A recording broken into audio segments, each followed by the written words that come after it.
The Gipsy Prophecy by Bram Stoker.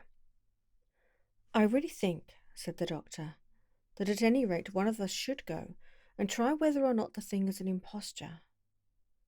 Good, said Considine. After dinner we will take our cigars and stroll over to the camp.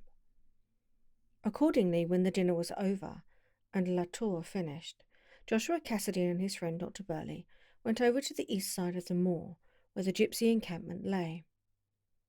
As they were leaving, Mary Considine, who had walked as far as the end of the garden, where it opened into the laneway, called after her husband. Mind, Joshua, you are to give them a fair chance, but don't give them any clue to a fortune, and don't you get flirting with any of the gypsy maidens, and take care to keep Gerald out of harm. For answer, Considine held up his hand, as if taking a stage oath, and whistled the air of the old song, The Gypsy Countess. Gerald joined in the strain, and then breaking into merry laughter, the two men passed along the laneway to the common, turning now and then to wave their hands to Mary, who leaned over the gate in the twilight, looking after them. It was a lovely evening in the summer. The very air was full of rest and quiet happiness, as though an outward type of the peacefulness and joy which made a heaven of the home of the young married folk. Considine's life had not been an eventful one. The only disturbing element which he had ever known was in his wooing of Mary Winston, and the long-continued objection of her ambitious parents, who expected a brilliant match for their only daughter. When Mr. and Mrs. Winston had discovered the attachment of the young barrister, they had tried to keep the young people apart by sending their daughter away for a long round of visits, having made her promise not to correspond with her lover during her absence. Love, however, had stood the test. Neither absence nor neglect seemed to cool the passion of the young man, and jealousy seemed a thing unknown to his sanguine nature. So after a long period of waiting, the parents had given in, and the young folk were married. They had been living in the cottage a few months, and were just beginning to feel at home. Gerald Burley, Joshua's old college chum, and himself a sometime victim of Mary's beauty, had arrived a week before to stay with them for as long a time as he could tear himself away from his work in London. When her husband had quite disappeared, Mary went into the house and, sitting down at the piano, gave an hour to Mendelssohn. It was but a short walk across the common, and before the cigars required renewing, the two men had reached the gypsy camp. The place was as picturesque as gypsy camps, when in villages and when business is good, usually are. There were some few persons round the fire, investing their money in prophecy, and a large number of others, poorer or more parsimonious, who stayed just outside the bounds but near enough to see all that went on. As the two gentlemen approached, the villagers, who knew Joshua, made way a little, and a pretty keen-eyed gypsy girl tripped up and asked to tell their fortunes. Joshua held out his hand, but the girl, without seeming to see it, stared at his face in a very odd manner. Gerald nudged him. "You must cross her hand with silver," he said. "It is one of the most important parts of the mystery." Joshua took from his pocket a half-crown and held it out to her. Without looking at it, she answered, "You have to cross the gypsy's hand with gold." Gerald laughed. "You are at a premium as a subject," he said. Joshua was the kind of man, the universal kind, who can tolerate being stared at by a pretty girl. So with some little deliberation he answered, "All right. Here you are, my pretty girl. But you must give me a real good fortune for it." And he handed her a half-sovereign, which she took, saying, "It is not for me to give good fortune or bad, but only to read what the stars have said." She took his right hand and turned it palm upwards, but the instant her eyes met it, she dropped it as though it had been red hot, and with a startled look, glided swiftly away. Lifting the curtain of the large tent which occupied the centre of the camp, she disappeared within.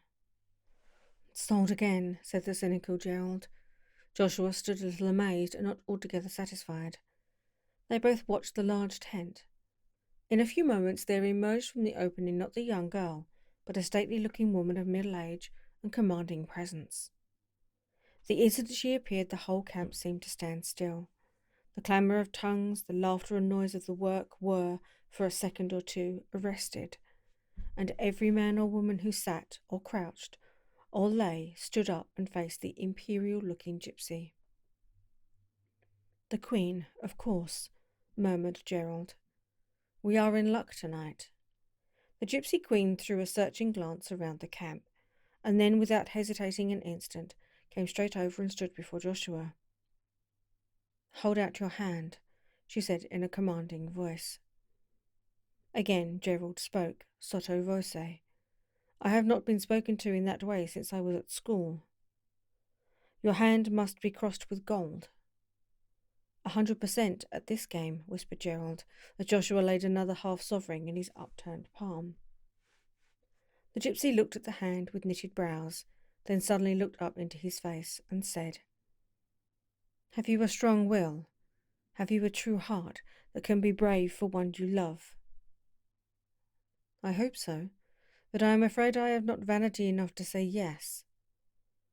"Then I will answer for you, for I read resolution in your face. Resolution desperate and determined if need be. You have a wife you love?" "Yes," emphatically. "Then leave her at once. Never see her face again. Go from her now while love is fresh and your heart is free from wicked intent. Go quick, go far, and never see her face again." Joshua drew away his hand quickly and said, "Thank you," stiffly but sarcastically, as he began to move away. "I say," said Gerald, "you're not going like that, old man. No use in being indignant with the stars or their prophet. And, moreover, you're sovereign. What of it? At least hear the matter out."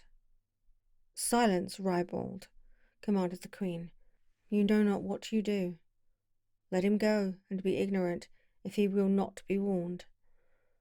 Joshua immediately turned back.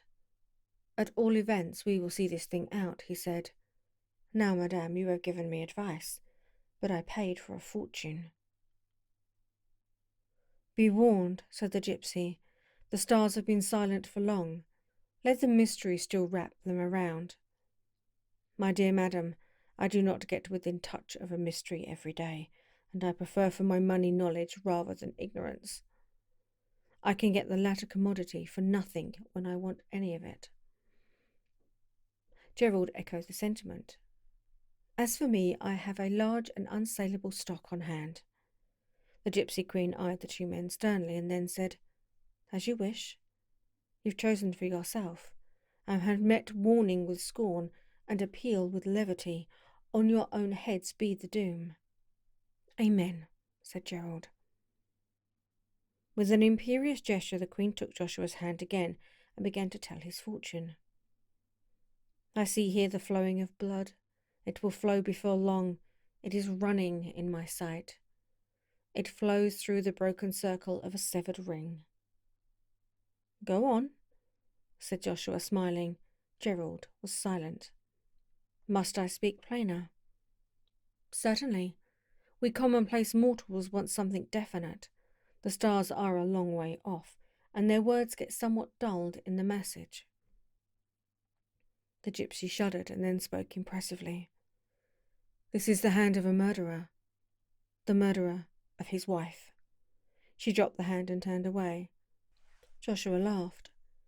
"Do you know," said he, "I think if I were you, I should prophesy some jurisprudence into my system. For instance, you say this hand is the hand of a murderer. Well, whatever it may be in the future, or potentially, it is at present not one. You ought to give your prophecy in such terms as the hand which will be a murderer's, or rather, the hand of one who will be the murderer of his wife. The stars are really not good on technical questions."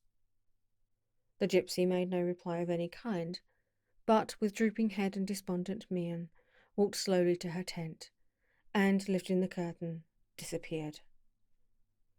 Without speaking, the two men turned homewards and walked across the moor. Presently, after some little hesitation, Gerald spoke.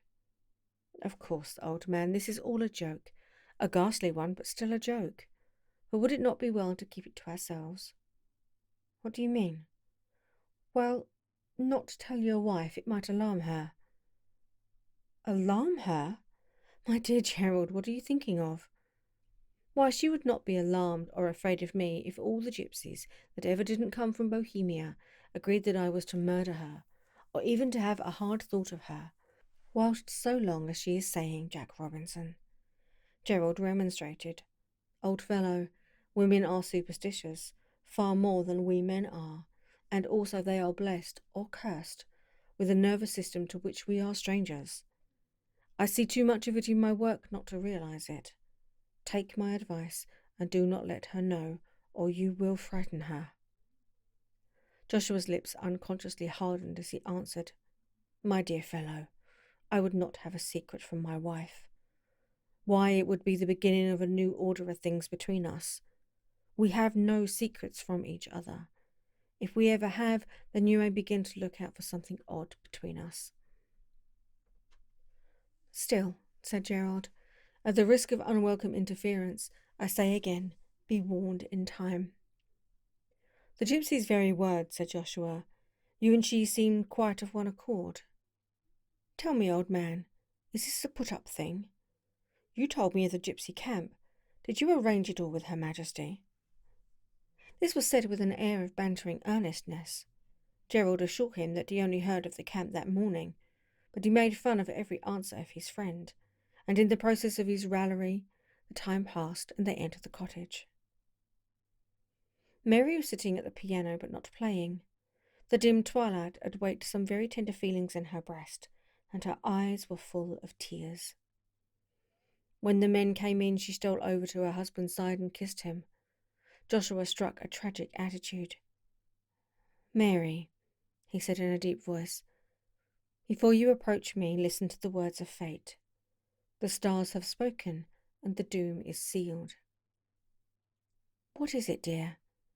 Tell me the fortune, but do not frighten me. Not at all, my dear, but there is a truth which it is well that you should know. Nay, it is necessary so that all your arrangements can be made beforehand, and everything be decently done and in order. Go on, dear, I'm listening. Mary Considine, your effigy may yet be seen at Madame Tussaud's. The Juris imprudent stars have announced their fell tidings that this hand is red with blood. Your blood. Mary? Mary, my God! He sprang forward, but too late to catch her as she fell fainting on the floor. I told you, said Gerald. You don't know them as well as I do. After a little while Mary recovered from her swoon, but only to fall into strong hysterics, in which she laughed and wept and raved and cried. Keep him from me, Joshua, my husband, and many other words of entreaty and of fear. Joshua Considine was in a state of mind bordering on agony, and when at last Mary became calm, he knelt by her and kissed her feet and hands and hair, and called her all the sweet names, and said all the tender things her lips could frame. All that night he sat by her bedside and held her hand. Far through the night and up to the early morning, she kept waking from sleep and crying out as if in fear, till she was comforted by the consciousness that her husband was watching beside her. Breakfast was late the next morning, but during it Joshua received a telegram which required him to drive over to Withering, nearly 20 miles. He was loath to go, but Mary would not hear of his remaining, so before noon he drove off in his dog-cart alone. When he was gone, Mary retired to her room. She did not appear at lunch, but when afternoon tea was served on the lawn under the great weeping willow, she came to join her guest. She was looking quite recovered from her illness of the evening before. After some casual remarks, she said to Gerald, Of course it was very silly about last night, but I could not help feeling frightened. Indeed, I would feel so still if I let myself think of it. But after all, these people may only imagine things, and I've got a test that can hardly fail to show that the prediction is false, if indeed it be false, she said sadly. What is your plan? Asked Gerald. I shall go myself to the gypsy camp and have my fortune told by the Queen. Capital. May I go with you? Oh no, that would spoil it. She might know you and guess at me, and suit her utterance accordingly. I shall go alone this afternoon." When the afternoon was gone, Mary Considine took her way to the Gipsy encampment. Gerald went with her as far as the near edge of the common, and returned alone.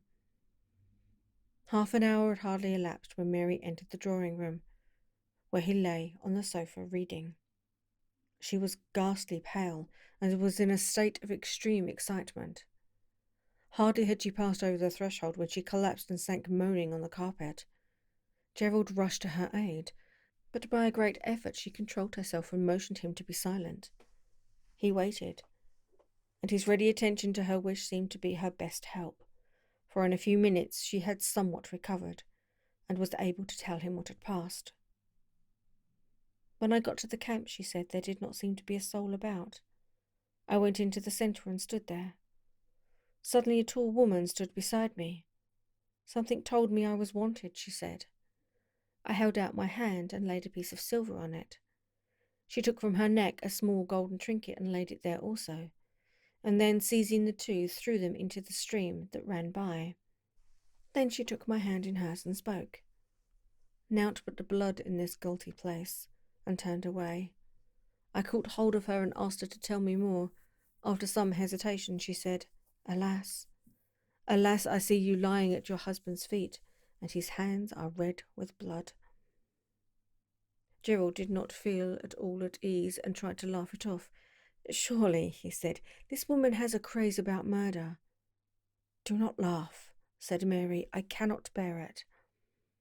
And then, as if with a sudden impulse, she left the room.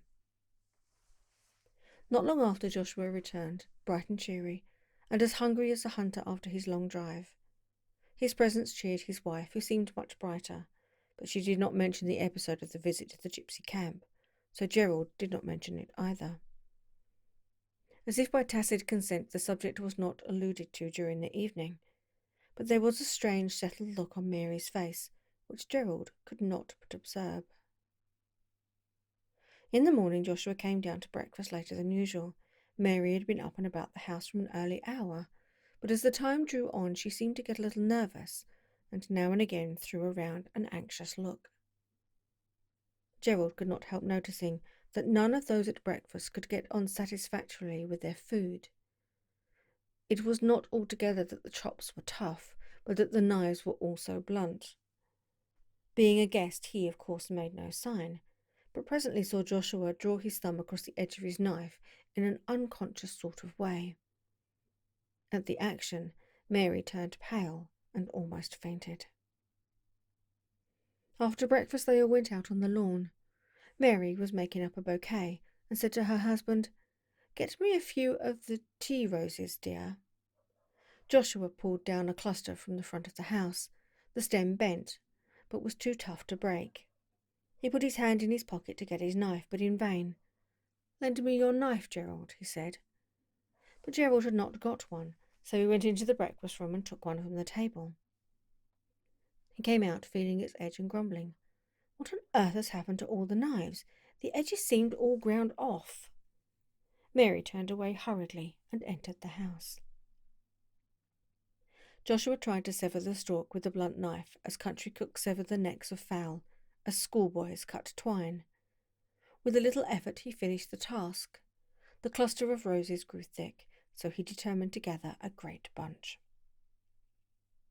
He could not find a single sharp knife in the sideboard where the cutlery was kept, so he called Mary, and when she came told her the state of things.